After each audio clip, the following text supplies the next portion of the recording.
quelques heures avant le deuxième tour du scrutin, le 18 juin, qui va désigner définitivement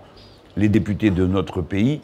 ma pensée se tourne vers vous, alors que je me trouve à Marseille, où je suis moi-même en campagne électorale,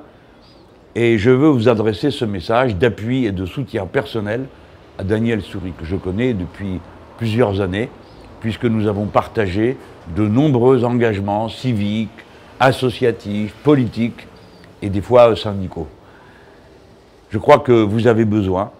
d'être représenté à l'Assemblée nationale par quelqu'un qui ait le tempérament de la compréhension des problèmes du peuple, des problèmes simples qui nous motivent dans la vie, que nos enfants soient éduqués correctement, et pour ça, il faut des budgets de l'éducation nationale, que nous soyons soignés correctement quand c'est le moment de l'être, et donc que l'hôpital public continue à remplir sa mission, etc., etc. Bref, la voix de tous ceux qui ont besoin du service public pour mener une vie digne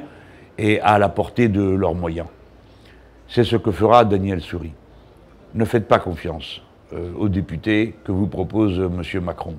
Parce que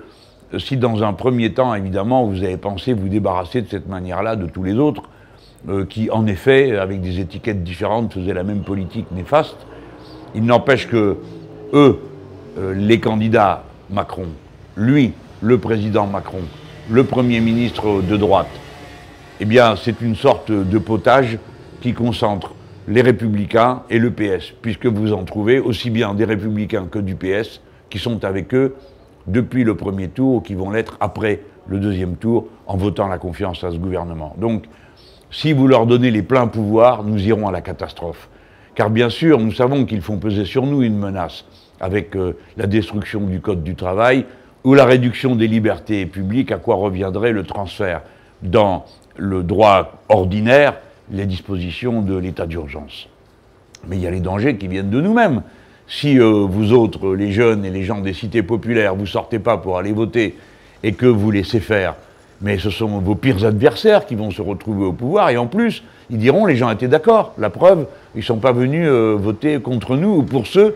qui soutenaient l'opinion contraire, c'est-à-dire pour les candidats de la France insoumise.